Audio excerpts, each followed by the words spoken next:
YouTube Zico and the Go Nows is back. We've been ranking NFL players. Now it's time to rank every NFL head coach from 32 to 1. Still got some more rankings to do, some more videos before the season starts, but right around the corner is our in-season content, weekly picks, power rankings, score predictions, a lot more. Hopefully you join us. Like, subscribe, to notifications on. Make sure to follow us on Twitter. It's very important. Links for social media and our sponsors, including Liquid IV, links pinned in the comments for all that. So check it out. All 32 coaches ranked. 32 are going to put Jonathan Gannon. Did have to do some predicting with some of the new head coaches and how I feel about them. But I know some people probably would have just thrown him at the bottom, but I'm not really doing my job if I'm just automatically throwing every single one of the new coaches at the bottom. You know, to predict a little bit how I feel about them, the match with the team, how I think they'll be as a leader, as a coach. Jonathan Gannon does come at 32, though. I do like him as a defensive coach. I thought he did a really good job with the Eagles. I know the Eagles were super talented, but I thought he coached a very solid defense. I think he works really well with calling coverages and working with the secondary. How will he be as a leader, though? I had already some questions about that. Maybe his character, I guess. That's just, people kind of judging him off of a few videos, I guess. But how serious will the players take him, I guess, is the question. It might be a tough task. That Cardinals roster isn't great right now. Josh McDaniels at 31. His, stints as a head coach have not gone great. I think he has a pretty good script going into the game. Really no adjustments, and that's kind of showed up, in his opportunities as a head coach, especially last year. 30, Todd Bowles. Definitely different without Bruce Arians as the head coach in Tampa. I think Bowles is a good defensive coach. The other one's a pretty good defensive coach, but it just hasn't really worked out as a head coach. And the Bucs were a little disappointing last year, obviously. And his even when he was with the Jets, they're a little disappointing. So he's at 30. Dennis Allen, another guy, had a shot with the Raiders, and then last year with the Saints. So his head coaching jobs have not gone super great. The Saints were a little beat up last year. Another guy that I think is a pretty good defensive coach, but what can he prove to us as a head coach? Shane Steichen, which another first-time head coach. I think he'll be solid. How high could you rank guys that haven't coached yet? So that was kind of the issue there. But again, I'm not just going to be lazy and throw them at the bottom. I'm not really doing my job. Then I think they'll be, as of right now, I think some of these first-year head coaches could do a decent job. Steichen, I think, has got a really good offensive mind. He is a really good offensive mind. We saw him work with Justin Herbert with the Chargers, Jalen Hurts with the Eagles, and now Anthony Richardson. So maybe not, you can't really expect a whole bunch of wins right away, but I think he'll be a good offensive piece and a leader for that Indianapolis Colts team there. Matt Eberflus of the Bears, rough year last year, but it's so hard to judge him off that. It almost feels like he's a rookie head coach, even though he's not. It feels like he's a rookie head coach this year.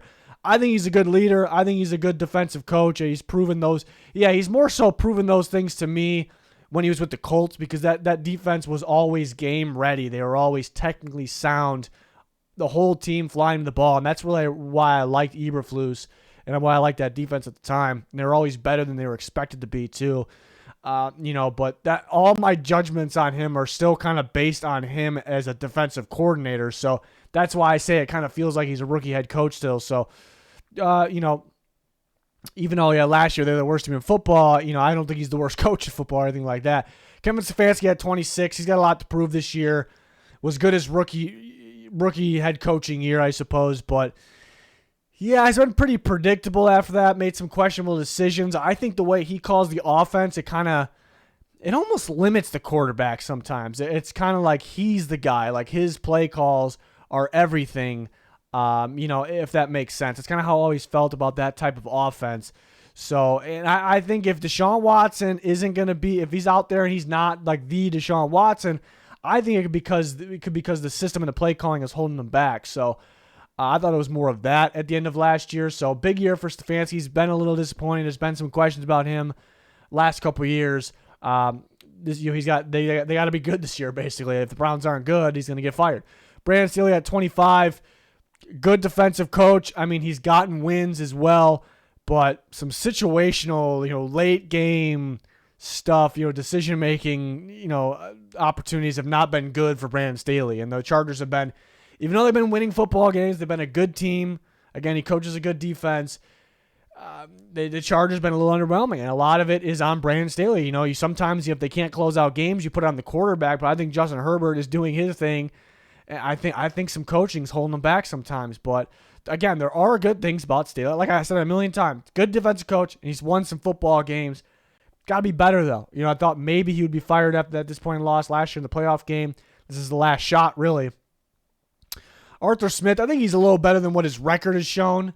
I think another really good offensive mind really brings the most out of players, especially the offensive line. The scheme there looks really good. So I wouldn't judge him fully based off his record. DeMeco Ryans, rookie coach. I got high hopes for DeMeco Ryans. I think he's going to do a hell of a job. Again, how high could you really rank a coach that you haven't seen coach yet? It's tough to rank him any higher than this, but I really think he's going to be a good coach. He's a good defensive coach. We saw that with the 49ers, not just the talent out there, but the way the defense was actually called was called very well, and that was DeMeco Ryans, obviously. So, and he feels like a really good leader. So I think he's going to be a really good coach. I think by the time we're doing these rankings next year, I would predict that I have him ranked much better than 23. So Ron Rivera at 22. Yeah, Washington's been underwhelming, I guess is the right word here and there. He coaches a good defense. Again, the defense sometimes we expect to be very top tier, and they're a little underwhelming because they're good, but they're not at the very top like they should be. But another guy that's a pretty good leader, and again, coaches good defense. Frank Reich, I thought he did a pretty good job with the Colts up into that, last year. Maybe people would say the last 2 years, but I always thought he was a pretty good coach. I like his scheme offensively. I think it's the most out of players there. So I think he's going to build it right with the Carolina Panthers, so I'll put him at 21. But him kind of having head coach experience, I like the DeMeco Ryans hire the best out of all the new hires, but Reich knowing what we're going to get, almost mixed. I think I've done that before, mixed his first and last name together, Reich. But Reich, I think we know we're going to get from him. He's got experience, so it's a little easier to rank him ahead of a guy like DeMeco Ryans, who hasn't really proven anything yet. Next group of coaches, I got Dan Campbell at 20. If we're going off like hype man and preparing the team, which, a leader, which is a big, big part of it, he might be towards the top, and he still is top 20. But I do think he needs to do a better job of situational stuff, in-game, late in games, clock management, things like that. I think a lot of people know what I'm talking about, Lions fans maybe specifically. There's been some games the last 2 years where maybe they've had games and there's some questionable decisions from the coach, whether it's clock management or decisions to punt, go for it. They were pretty successful going for it on fourth last year. There was some times where it was kind of a questionable decision, but they would execute anyways. But there was a lot of that, and sometimes more the first half of year last year and then pretty much all of 2 years ago were some questionable decisions there, and they lost some games because of how the players played to win the game. So those are some things he actually has to clean up a little bit. But I do think he's a good leader. He's very good preparing the team. Mike McDaniel at 19 really turned things around for the Dolphins. He's a good offensive mind. He was much better in the first half of last year than the second half. I thought teams started to game plan for him a little better. So people kind of started to get ahead of themselves about him being like the coach of the year. And he did turn around the Dolphins, but he needs to stick to the run a little bit more. If I had to nitpick with him, I think he abandoned it too early, or not really. Maybe not that. It's more so understand the situation. Get off of your script. Get off, because it feels like a game-long script he has. Like, get off of your original script and game plan if you need to. And if the run is working, stick to it. I saw a little bit of going away from that, or again, maybe sticking to things, like being a little stubborn. It was tough that there was some injuries, especially with Tua. But he did turn around the Dolphins, but there was some things I didn't love in the second half of the year that it's still in the back of my mind. Robert Saleh at 18. Yeah, he hasn't won a lot of games. I don't really think it's all his fault. I think he's a really good leader. I think he calls a very, very good defense. He knows how to call the defense, and he knows what a good defense looks like. And I think he's beginning to know what a good team looks like. So he's been a guy that I think has been a better coach than what his record has shown.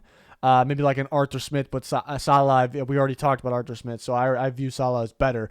Kevin O'Connell at 17 did a good job with the Vikings last year, and they were always that run-first team, live and die by the run, and he switched that, and it didn't even take a full, first year as head coach, and they were one of the better offenses in football, which they have playmakers, they have good players, they have veterans, experienced players, so maybe they should be, but going from a live and die by the run, like we're going to run the ball every first down, a lot of second downs to just like a pass-first, heavy pass team, with the same quarterback, just a lot of the same players. I thought that was pretty impressive. And then for him to, be good off the script too, like late in games, calling an offense, comebacks, final drives. I thought he did a pretty good job there. So I guess the knock would be sometimes the team would start a little sloppy and have to dig themselves out of a hole. So are they as prepared as much? So I guess that's the question with him. Does he prepare as well as some of the other guys? But he looks like a very good, and that might be an understatement, offensive mind and play caller that elevated the Vikings and, again, kind of switched them to run first to pass first, just like that. Mike McCarthy at 16, probably one of the more underrated coaches. I mean, Mike McCarthy gets ripped like crazy. And sure, he's made some questionable decisions in big moments. I think a lot of coaches have. I mean, we've seen Kyle Shanahan do that in big games. It doesn't change that they're pretty good coaches. Is Mike McCarthy as good of a coach as Kyle Shanahan? Well, he's actually won a Super Bowl, but no, he's not. But the Cowboys have been playing some good football. I know they got to get over the hump in the playoffs, but they are a dominant team in the regular season. They're effective on both sides of the ball. They seem like they're prepared. I don't really see many coaching mistakes in big games during the regular season. You want to get over that hump. There's always some weird play last game of the year, against last playoff game. I guess back-to-back years, like one game they have Dak run and whatever that play design was last year, that was both games against the Niners. So I guess people rip him on that, and then they kind of get it in their head that he's just not a good coach at all. That's really not the case. He knows what he's doing. I think he's a pretty good leader as well, but he's got the Cowboys balling all the time. Matt LaFleur at number 15. We'll see how he is without Aaron Rodgers, but he's called a pretty good offense. He's had some questionable decisions.